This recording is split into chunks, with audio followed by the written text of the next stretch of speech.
Welcome to Secular Advocacy TV. Burkina Faso leader Ibrahim Traore finally breaks silence on the incompetence of African unity. Here is the historic speech on the incompetence of African unity, which is supposed to stand as a unifying force of Africa. Yet they keep mute and allow the Western bloc to overrun Africa with neocolonialism. You will hear about the African Union. Yes, it exists. But what is the effect of the African Union in reality? We cannot talk about integration in the theme and not talk about the African Union. Because it is this organization that should unite us, create real integration. But we regret to see these wars that persist on the African continent, killing millions of young people. And that this organization, which has heads of state, with armies, is unable to organize itself to support certain countries. The Union is not just a word.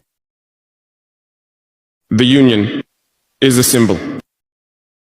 And we, the youth, should learn a lesson from this situation to unite, to make integration a reality.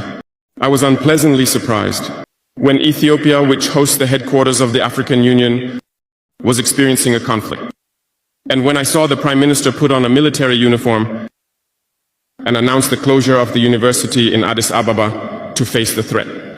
I did not see any action from the African Union to protect these headquarters. Most Western states saw Addis Ababa falling, packing up and leaving. Ethiopia fought, found an internal solution, and is living more or less in peace today. The children of Congo have been dying for years.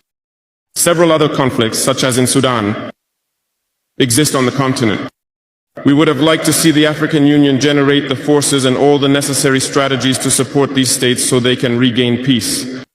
For nearly 10 years, the Sahel has been the theater of international terrorism, but we see no support from these organizations to find a solution to this problem.